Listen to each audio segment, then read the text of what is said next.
నల్గొండ జిల్లా గట్టుపల మండల కేంద్రంలో విద్యార్థుల భవిష్యత్తు ప్రశ్నార్థకంగా మారింది. పాఠశాల భవనం లేక గత 3 సంవత్సరాలుగా చిన్నారులు పడుతున్న నరకయాతనపై ఆగ్రహం వ్యక్తం చేస్తూ విద్యార్థుల తల్లిదండ్రులు రోడ్డెక్కారు. పాలకుల నిర్లక్ష్యానికి నిరసనగా మండల కేంద్రంలో బీఆర్ఎస్ శ్రేణులు భారీ ర్యాలీ నిర్వహించాయి. పూర్తి వివరాలు ఇప్పుడు చూద్దాం. నల్గొండ జిల్లా గట్టుపల మండల కేంద్రంలోని ప్రభుత్వ ప్రాథమిక పాఠశాల భవన నిర్మాణం అర్ధాంతరంగా ఆగిపోవడంతో విద్యార్థుల చదువు అగమ్య గోచరంగా తయారైంది. గత ప్రభుత్వం హయాంలో మన ఊరు మనబడి పథకం కింద మంజూరైన ఈ పాఠశాల నిర్మాణం మధ్యలో ఉండగా అప్పటి ప్రభుత్వం అధికారం కోల్పోయింది. ఆ తర్వాత అధికారంలోకి వచ్చిన కాంగ్రెస్ ప్రభుత్వం మన ఊరు మనబడి పథకాన్ని నిలిపివేయడంతో అప్పటి నుంచి స్కూల్ బిల్డింగ్ నిర్మాణ పనులు మధ్యలోనే ఆగిపోయాయి. ఫలితంగా గత 3 సంవత్సరాలుగా విద్యార్థులు తీవ్ర ఇబ్బందులు ఎదుర్కొంటున్నారు. దీంతో తరగతులు బయట నిర్వహించాల్సిన దుస్థితి నెలకొన్నది.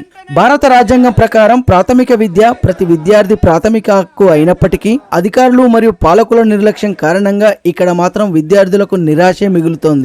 ఈ సందర్భంగా మాజీ జెడ్పీటీసీ కర్నాటి వెంకటేశం ప్రభుత్వం తీరుపై తీవ్ర స్థాయిలో ధ్వజమెత్తారు. పసిపిల్లల చదువుతో ప్రభుత్వం చెలగాటమాడుతోందని విమర్శించారు. ఈ నేపథ్యంలో విద్యార్థుల తల్లిదండ్రులు, స్థానికులు మరియు ప్రజాప్రతినిధులతో కలిసి ఆయన గట్టుపల మండల కేంద్రంలో భారీ నిరసన ర్యాలీ నిర్వహించారు. అనంతరం మండల పరిషత్ కార్యాలయానికి చేరుకొని అసంపూర్తిగా ఉన్న నూతన పాఠశాల భవనాన్ని వెంటనే పూర్తి చేయాలని ఎంపీడీఓకి వినతి పత్రం సమర్పించారు. ఇప్పటికైనా స్థానిక ఎమ్మెల్యే మరియు సంబంధిత అధికారులు స్పందించి పాఠశాల నిర్మాణాన్ని వెంటనే పూర్తి చేసి విద్యార్థుల భవిష్యత్తును కాపాడాలని వారు డిమాండ్ చేశారు. గత 4 సంవత్సరాల క్రితము ఈ రాష్ట్రంలో ఉన్నటువంటి ఎక్కడైతే భవనాలు అసంపూర్తిగా ఉన్నాయో, ఎక్కడైతే శిథిలావస్థలో ఉన్నటువంటి భవనాలన్నీ కట్టాలని చెప్పి ప్రభుత్వం ఆరోజున్నటువంటి ప్రభుత్వం మన ఊరు మనపడి పథకం కింద ఈ రాష్ట్రంలో అన్ని ప్రాథమిక పాఠశాలలు కావచ్చు, అన్ని హై స్కూల్స్ కావచ్చు, అన్ని స్కూళ్లకు పెద్ద ఎత్తున ఆ రోజు సుమారు 9,000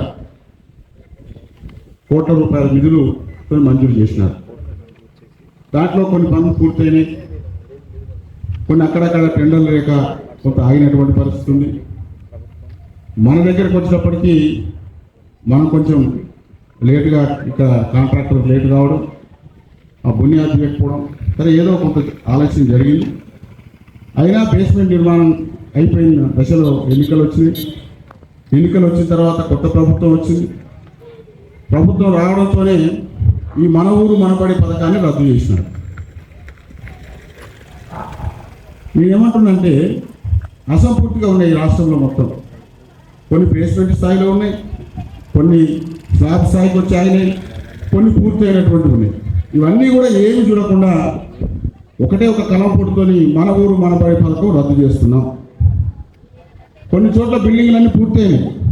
సుమారు 110 కోట్ల రూపాయలు ఈ రాష్ట్రంలో పూర్తయినటువంటి బిల్డింగ్లకు కూడా ఈ రోజు వరకు కూడా బిల్లు చెల్లించినటువంటి పరిస్థితి ఈ ప్రభుత్వంలో ఉంది. సరే, మన గ్రామం విషయానికి వచ్చినప్పుడు బేస్మెంట్ అయ్యింది. మరి 2.5 ఏళ్ళ 3 సంవత్సరాలు దాదాపు దగ్గరకు వచ్చింది కొత్త గవర్నమెంట్ వచ్చి. మరి ఇక్కడ ఉన్నటువంటి పరిస్థితి ఎమ్మెల్యే గారు కూడా చూసినారు. వెంటనే ఎస్టిమేట్లు ఏమన్నారు, వెంబడే మంజూరు చేద్దామని చెప్పిండ్రు. ఇప్పటి కాంగ్రెస్ నాయకులు 2 సార్లు వచ్చి ఫోటోలు దిగిపోయింది ఈ కాడికి. ఇక మంజూరు రేపు చేస్తున్నాం, ఎల్లుండి చేస్తున్నాం, అయిపోతుంది. 3 ఏళ్ళు అయ్యింది, ఇంతవరకు అతి లేదు గతి లేదు. అసలు మీకేమన్నా ఈ ఊరు గురించి మీకేమైనా పట్టింపు ఉందా అని నేను అడుగుతున్నాను. అధికారంలో మీరు ఉన్నారు, ప్రభుత్వం మీది ఉంది, మీ మంత్రి ఉన్నాడు, ప్రభుత్వం మీదే. మీకు ఎందుకు చేత కావట్లేదా? లేకపోతే ఎమ్మెల్యే దగ్గర మీద చెప్పుకుంటేందుకు మీకు ఇబ్బంది ఏమన్నా? అని చెప్పలేనటువంటి పరిస్థితి ఉందా? ఎందుకు జవాబు చెప్పాలి మీరు. ఈ గ్రామ ప్రజానికానికి ఈ 3 సంవత్సరాల కాలంలో ఈ బడిని ఎందుకు పూర్తి చేయలేదు, ఎందుకు నిధులు మంజూరు చేయించలేదో ఈ ప్రజానికానికి ఈ కాంగ్రెస్ పార్టీ నాయకులు జవాబు చెప్పాలని చెప్పి నేను అడుగుతాను. స్కూల్ పిల్లలయా రాజకీయం? అదేమన్నా అన్ని పార్టీలకు సంబంధించిన పిల్లలు పోయి చదువుకుంటారు. ఒక్కొక్క స్కూల్లో ఒక్కొక్క రూమ్లో 40 మంది 50 మందిని తోసి 2 తరగతులు ఒకటే స్కూల్లో చెప్తున్నారు.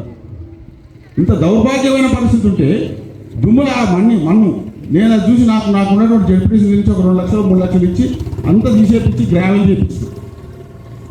సరే, కనీసం స్కూల్ గురించి పట్టించుకోకపోతే ఎట్లా? మీరు ఎమ్మెల్యే మీద మీరు ఎందుకు ఒత్తిడి చేయలేకపోతున్నారు? మీకేమైనా భయమా? అందుకే నేను ఈ సందర్భంగా ఒకటే చెప్తా ఉన్నాను. గౌరవ ఎమ్మెల్యే గారు, ఈరోజు ధర్నా చేస్తున్నాం మేము, మీ దృష్టికి వచ్చింది ఈ విషయం. మళ్ళీ ఈరోజు కూడా ధర్నా రూపకంగా మా యొక్క వాయిస్ని మేము వినిపిస్తున్నాం. మీరు వెంటనే ఆ బిల్డింగ్ నిర్మాణాన్ని పూర్తి చేయించాలని చెప్పి నేను ఈ సందర్భంగా ఎమ్మెల్యే గారిని నేను డిమాండ్ చేస్తా ఉన్నాను. అదేవిధంగా జిల్లా అధికారులు, కలెక్టర్ కావచ్చు,